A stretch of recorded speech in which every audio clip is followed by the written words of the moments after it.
Document 17 could be the smoking gun that ties Saudi Arabia to 9/11. The soldiers of Odin come to Canada, and the Islamic State is killing its soldiers for cash. This is SkyWatch TV for Thursday, April 21st, 2016. I'm Derek Gilbert. First, an apology to viewers in the Texas area for not paying more attention to this story. Historic flooding in Houston. It's been ongoing there for a number of days now. Authorities calling the two dams in the central Houston area, the Addicks and Barker dams, extremely high risk. Now, they say that the dams aren't in danger of immediately failing, but they are holding back a couple of reservoirs that have reached 80% capacity, which is an all-time high. One of the dams is 70 years old, had a 50-year lifespan, but the Army Corps of Engineers is keeping close watch on it. There is another day of rain forecast there for Thursday before the storm system moves out of the area Friday. In Mexico, the El Popo volcano put on a show Monday night. This is the Popocatépetl volcano, about 40 miles southeast of Mexico City. Sent ash into the atmosphere about a mile and a half, covered the surrounding area with a thin layer of ash. Airports were closed for a while until the air cleared. That's not surprising when you see pictures like that or video like that, that people have been looking at volcanoes and mountains for thousands of years as the abode of the gods. And in Greece, a slightly more serene setting yesterday for the final rehearsal for the torch lighting ceremony today to kick off the 2016 Olympics. You see an actress there playing the high priestess, invoking the sun god Apollo as she uses a concave mirror to catch the rays of the sun to ignite the torch. As I said, the official lighting took place today, kicked off a 6-day relay across Greece, which of course goes to the town of Marathon, from which we get the name of the race. The torch will arrive in Brazil May 3rd, and then begin a 100-day relay across Brazil, going through every state, 500 cities, and arriving at the games. Before arriving at the games, now all of these participants in this ceremony, or ritual if you prefer, apparently blessed by the sun god Apollo, Apollyon, Abaddon in the Hebrew tongue, which means the destroyer. And if you've read Revelation chapter 9, you know that he is the king over the locust demons that come out of the pit in the end days. You see, this is another pagan ritual, as we discussed with Brian Godawa earlier this week, that's sort of been normalized into our modern culture. We just consider it a quaint throwback to ancient history, that we're just preserving the culture of the Greeks in preserving these pagan rituals. And given the overt symbolism, pagan symbolism, of the last two Summer Olympics in London and Beijing, we'll be watching the games in Rio and no doubt do more programs on it later this year. Here at home, Alexander Hamilton gets a reprieve, while Andrew Jackson gets the boot. Hamilton will stay on the $10 bill. There'd been some talk of replacing him with a woman, but since Hamilton created the Treasury Department and the modern American financial system, or at least helped, there was some pushback. And so Treasury Secretary Jack Lew has relented. He will stay. They'll put women tied to the suffrage movement on the backs of the $10 bills. And Andrew Jackson will be replaced on the 20 by Harriet Tubman, who was an abolitionist and spy for the Union during the Civil War. Considering the way President Jackson felt about a national bank, he would probably be okay with getting his face off the Federal Reserve note. And speaking of banks, 5 of the biggest U.S. banks have 6 months to come up with disaster plans, strategies for dealing with a future bankruptcy. This was on orders of the Federal Reserve. J.P. Morgan Chase, Bank of America, Wells Fargo, Bank of New York Mellon, and State Street Bank, combined assets of $5.6 trillion. We're told by the Fed that the plans they presented on the first go-round were not credible. The goal here is to prevent another bailout of banks that are too big or too interconnected to fail. Let's hope that the plans will also prevent bail-ins, which we are seeing now in Europe and which Canada has now made possible through recent changes in their law. The AP article about this, by the way, I thought had an interesting paragraph in which it described the banks as mostly robust, that business is good, the banks are profitable.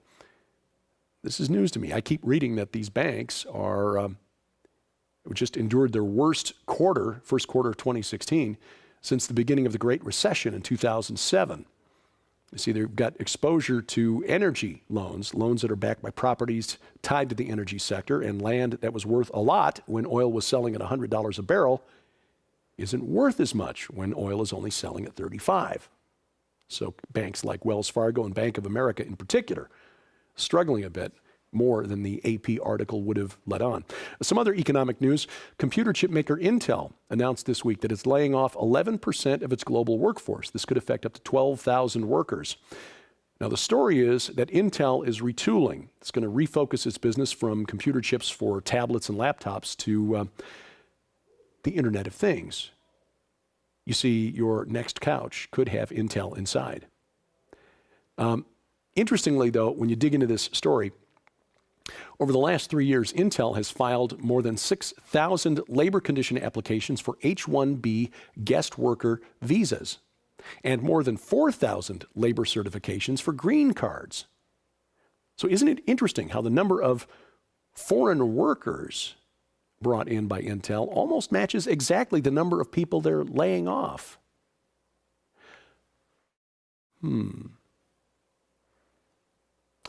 As we told you yesterday, President Obama meeting with Saudi King Salman amid new tensions over Saudi Arabia's role in 9/11.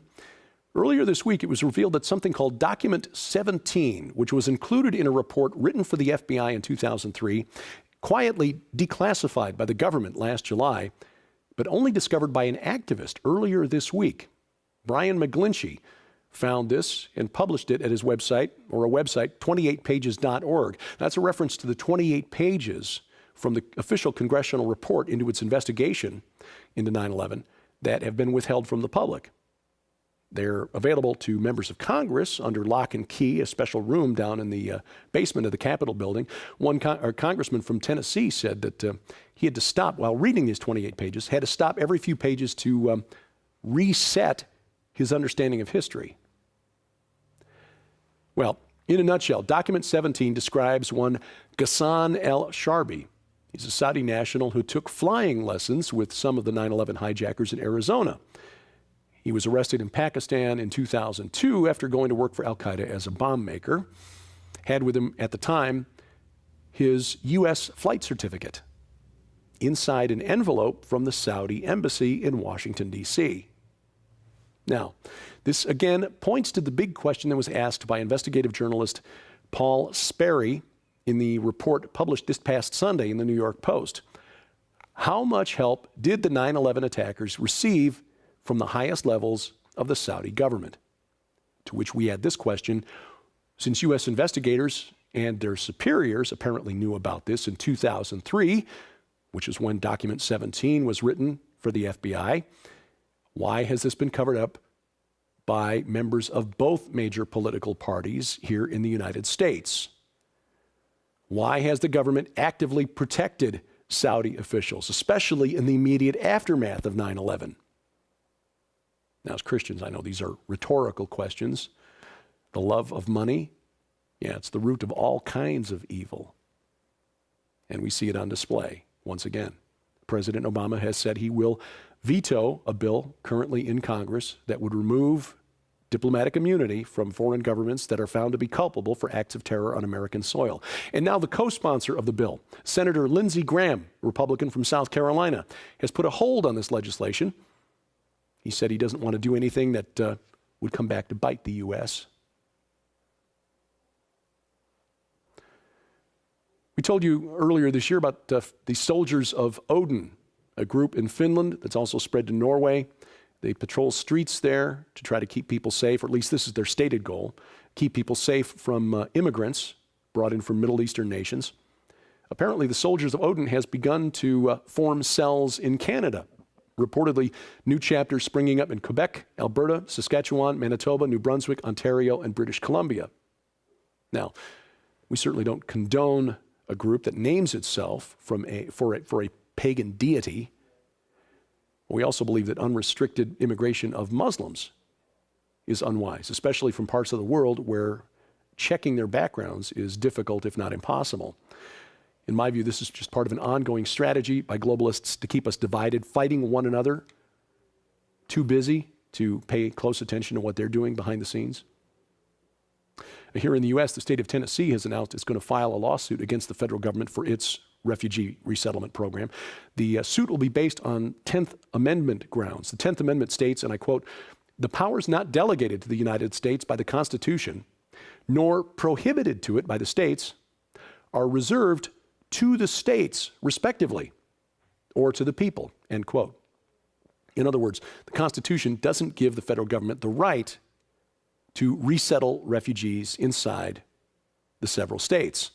Tennessee is one of 12 states that has withdrawn, or have withdrawn, I should say, from a program created by the federal government without a congressional vote, I might add, to hand over resettlement of refugees to voluntary agencies.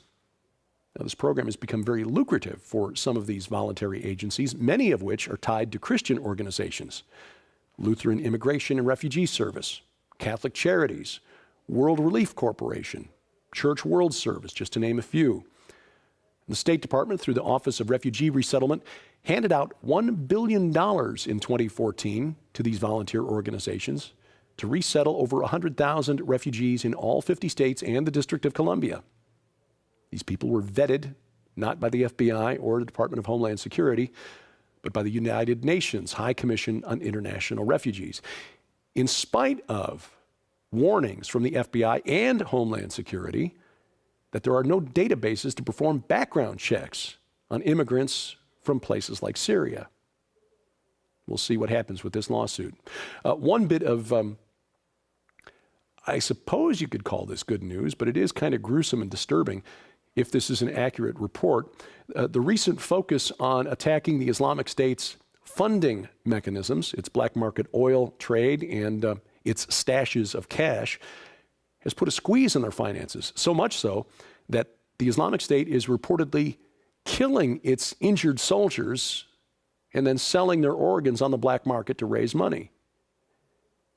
And while this is indeed inhumane and gruesome, I remind you that China does this with its political prisoners as well. SkyWatch TV, we try to provide programming that you don't find anywhere else in Christian media, and we're expanding our outreach. We can only do so much in 28 minutes per week on our network television affiliates, which is why we use the SkyWatch TV channel on Roku and on YouTube to provide web-only exclusives.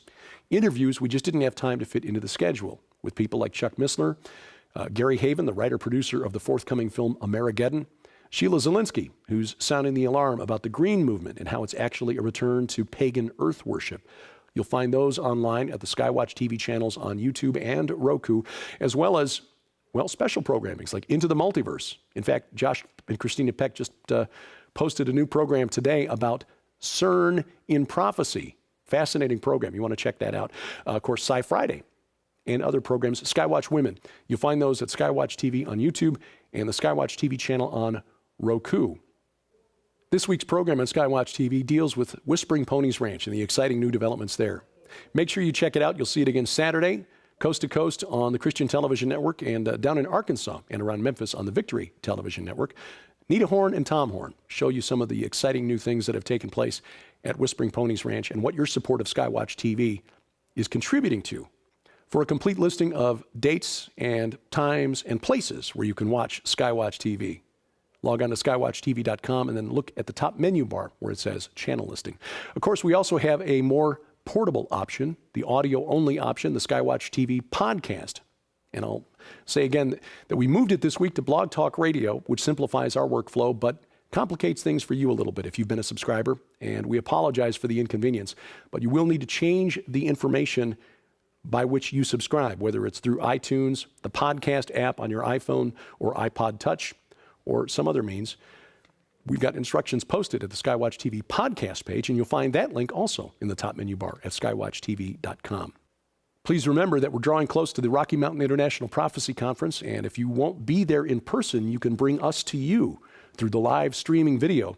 Every speaker will be featured at least once, and all of the presentations will be archived online for 45 days afterward, so you can watch at your convenience or bring friends over, have a prophecy conference watching party.